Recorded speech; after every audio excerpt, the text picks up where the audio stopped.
বর্তমানে এক শ্রেণীর লোকে আছে, তারা ওলি আউলিয়া মানে না। আমি তাদেরকে স্পষ্ট ভাষায় বলি, যারা ওলি মানে না, আউলিয়া মানে না, তারা কোরআন মানে না, হাদিস মানে না। তার কারণ হচ্ছে দলিল আপনারা নোট করেন। আউলিয়ার কথা আছে কোরআনের মধ্যে। রব্বুল আলামিন বলছেন, আলা ইন্না আউলিয়া আল্লাহি লা খাউফুন আলাইহিম ওয়া লা হুম ইয়াহজানুন।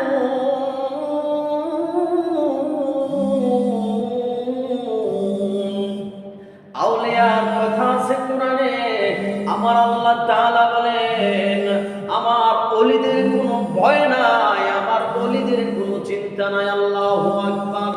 আবার ওলির কথা আছে হচ্ছে হাদিসের মধ্যে।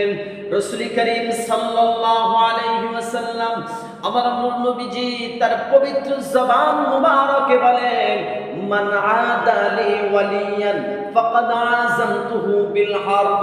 যারা আমার ওলিদের সাথে দুশমনি করে তাদেরকে আমি আল্লাহ যুদ্ধ করার ঘোষণা দিয়া দিলাম। জোরে কোন নাউজুবিল্লাহ।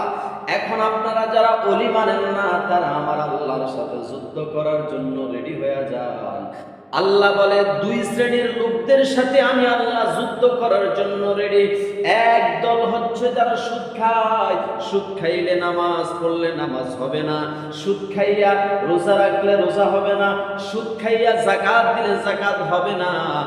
আর আমার ওলিদের সাথে যারা দুশমনি করবে, আমি আল্লাহ তাদের সাথে যুদ্ধ করার জন্য রেডি। জোরে জোরে কোন নাউজুবিল্লাহ। এখন আসেন অলিকারা। বর্তমান সময়ে যে জিনিসটা আসল, এর নকল অতি তাড়াতাড়ি বাহির হয়। বর্তমানে ভণ্ড পীরের অভাব নাই। এমনও পীর আছে, এমনও মাজার আছে, এমনও দরবার আছে, নামাজ রোজার কোনো খবর নাই। তবে আমরা কিন্তু হক্কানি পীর মাশায়েখের বিরুদ্ধে আমাদের কোনো কথা নাই, কিন্তু যারা পীরের নামে ভণ্ডামি করে তাদেরকে আমরা ছাড় দিই না। কথা বলেন ঠিক না বেঠিক? এখন আসেন ওলি কাকে বলেন।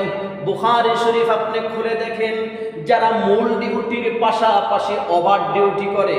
এখন আসেন হুজুর, মূল ডিউটি কি? 5 ওয়াক্ত নামাজ পড়া মূল ডিউটি, রমজানের রোজা রাখা মূল ডিউটি। যারা মূল ডিউটির পাশাপাশি যারা ওভার ডিউটি করে, 5 ওয়াক্ত নামাজের পাশাপাশি আল্লাহর ওলিদের তাহাজ্জুদ, ইশরাক, আওয়াবিল, শাস তাদের মিস হয় না। রমজান শরীফের রোজা রাখার পাশাপাশি অন্য অন্য মাসেও তারা রোজা রাখে। এই ওভার ডিউটি করে করে আল্লাহর বান্দারা আল্লাহর ওলিতে পরিণত হয়ে গেছে। জোরে বলেন সুবহানাল্লাহ। আল্লাহ তাআলা ওলিদেরকে যে পাওয়ার দিয়েছেন, সাধারণ কোনো মানুষকে এই পাওয়ার দেন নাই। জোরে বলেন সুবহানাল্লাহ। এটাকে কোরআনের ভাষায় বলা হয় ফুরকান, এটাকে কোরআনের ভাষায় বলা হয় ফুরকান। জোরে বলেন সুবহানাল্লাহ।